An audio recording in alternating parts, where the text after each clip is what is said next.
मैं डाकघर में डाक बांटने का काम करता था। एक दिन पोस्टमास्टर ने मुझको बुलाया और कहा, आज से आपको इलाका नंबर 12 में चिट्ठियां बांटनी होंगी। उस इलाके का डाकिया महेश छुट्टी पर गया है। इलाका नंबर 12 का नाम सुनते ही मुझको झटका लगा, क्योंकि उस पूरे इलाके में कोठे वालियाँ रहती हैं। मैं बेमन से अपने इलाके में जाने के लिए चिट्ठियों को थैले में रखने लगा। इसके बाद मैं उस इलाके की तरफ चल पड़ा। वह मोहल्ला कच्चे पक्के मकानों का था। पतली और संकरी गलियां थी। नुक्कड़ पर पान की दुकान थी, जहां रसिक लोग पान खाते नजर आते थे। मैं गली में एक मकान के पास रुका। मकान पर नाम पट्टी लगी थी, गीता। मैंने पुकारा, गीता जी, आपकी चिट्ठी आई है। थोड़ी देर बाद एक खूबसूरत तवायफ ने दरवाजा खोला। अरे डाक बाबू, मेरी चिट्ठी है। कहाँ से आई है? रायपुर से। मैंने कहा, अंदर आ जाओ और पढ़कर सुना दो, गीता ने कहा। मैंने भीतर जाकर उस तवायफ को चिट्ठी पढ़कर सुना दी। एक चिट्ठी थी, इसे आप अपने साथ ले जाएं, गीता ने कहा। मैंने वह चिट्ठी डाकघर में छोड़ने के लिए ले ली। यह काम अक्सर डाकियों को करना होता था। वजह, तवाइफे कोठे से बाहर जो नहीं निकलती थी। उस तवायफ के कमरे में फर्श पर दरी बिछी थी। कोने में हारमोनियम और तबला रखा था। दीवार पर 2-3 जोड़ी घुंघरुओं वाली पाजेब टंगी थी। दरवाजे और खिड़कियों पर रेशमी पर्दे हवा के झोंके से झूल रहे थे। तभी गीता ने शरबत का गिलास मेरे हाथों में थमा दिया। गीता की खूबसूरती ने मुझको एकटक निहारने पर मजबूर कर दिया। ये 2000 रुपये इस पते पर भेज दीजिएगा, गीता ने कहा। जी, मैं भेज दूंगा, कहकर मैं वहां से चला आया। धीरे धीरे मैं गीता के हुस्न का मुरीद बन गया। गीता, यह मनी ऑर्डर की रसीद रख लो, मैंने कहा। डाक बाबू, आज तो तुम बड़े छैल छबीले लग रहे हो, गीता बोली। तुम्हारे हुस्न के आगे मैं कुछ भी नहीं, मैंने प्यार जताया। जाओ डाक बाबू, यह भी कोई बात हुई, गीता ने इठला कर कहा। बिल्कुल सच, मेरे दिल में झांक कर तो देख लो, मैंने कहा। यह सुनकर गीता के होठों पर प्यार भरी मुस्कान खिल उठी। डाक बाबू, कल लिफाफा लेते आना, एक चिट्ठी भेजनी है। ठीक है, कहकर मैं कोठे से बाहर निकल गया। दूसरे दिन तेज हवाएं चल रही थी। दरवाजे पर मैंने आवाज लगाई, गीता, यह लो लिफाफा। डाक बाबू, अंदर आ जाओ, बाहर तेज हवाएं चल रही हैं, गीता बोली।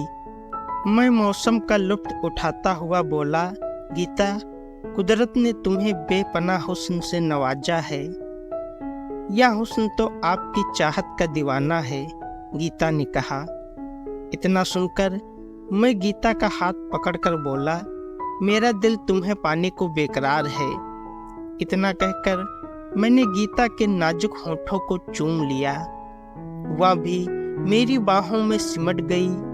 इसके बाद तो जैसे गीता की जिंदगी में बहार आ गई थी, क्योंकि सालों से उसे जिस हमसफर की तलाश थी वह उसे मिल गया था। गीता एक तवायफ थी, लेकिन मैंने दाकियानूसी समाज को ध्याता बताकर मोहब्बत की खिलाफत में उठने वाली सारी ऊंची ऊंची दीवारें गिरा दी थी। प्यार का सिलसिला चल निकला। अब मुझको हरदम गीता का ख्याल रहने लगा। मैं डाकघर का काम खत्म करके उसके कोठे पर जाना नहीं भूलता था। गीता, आज बहुत खूबसूरत लग रही हो। मुझे सरेआम लूटने का इरादा है क्या? मैंने उसे बाहों में भरते हुए कहा। वह मेरी बाहों में कसमसाती हुई बोली, रमेश, मुझे जीने का मकसद मिल गया है। मेरे जिस्म में प्यार की प्यास भड़क उठी है। इसके बाद हम दोनों जवानी की हद पार करते हुए दो जिस्म एक जान हो गए थे। उस दिन हम दोनों ने एक दूसरे को जमकर प्यार किया। एक दिन डाकघर का काम खत्म करने के बाद मैं शाम को गीता के घर पर आया। गीता ने आज गजब का मेकअप किया था। जब मैंने देखा तो देखता ही रह गया। गीता, आज तो तुम्हारे साथ कोठे से बाहर घूमने का इरादा है। मैंने अपने मन की बात कह दी। चलो चलते हैं कहीं, गीता ने कहा। हम दोनों बातें करते हुए बाजार में घूम रहे थे कि अचानक गीता का हाथ एक शख्स ने पकड़ लिया। गीता चौंक उठी। अरे, यह तो मोहन है, इस शहर का नामी बदमाश। कोठे पर तो बहुत नाच ली, अब चल मेरे साथ। आज की रात मैं तेरे संग रंगीन कर लूं, मोहन ने बेशर्मी से कहा। तभी मैंने मोहन की बाह पकड़कर एक जोर का झटका दिया। रास्ता चलते मेरी बीबी को छेड़ता है, मैंने कहा। गीता का हाथ झटके से छूट गया। मोहन गुर्राया। अच्छा, एक तवायब तेरी बीबी हो गई? खबरदार, आज के बाद कभी इसके साथ दिखा तो मैं तुझे जान से मार दूंगा। मोहन धमकी देकर चला गया। मैं खून का घूंट पीकर रह गया। गीता भी बेहद डर गई। रमेश, यह गुंडा इस शहर में हम लोगों को जीने नहीं देगा। मुझे किसी दूसरे शहर में ले चलो, गीता ने घबराई हुई आवाज में कहा। हम दोनों एक दूसरे का हाथ थामे एक मंदिर में आ गए थे। मंदिर में मैंने गीता की मांग एक चुटकी सिंदूर से भर दी थी। मैंने एक ही पल में जमाने की सारी दीवारें गिरा दी थी। कुछ ही दिनों में मैंने अपना तबादला दूसरे शहर में करा लिया और मैं गीता को भी वहां ले आया। अब हम दोनों एक दूसरे के साथ खुशी खुशी रहने लगे।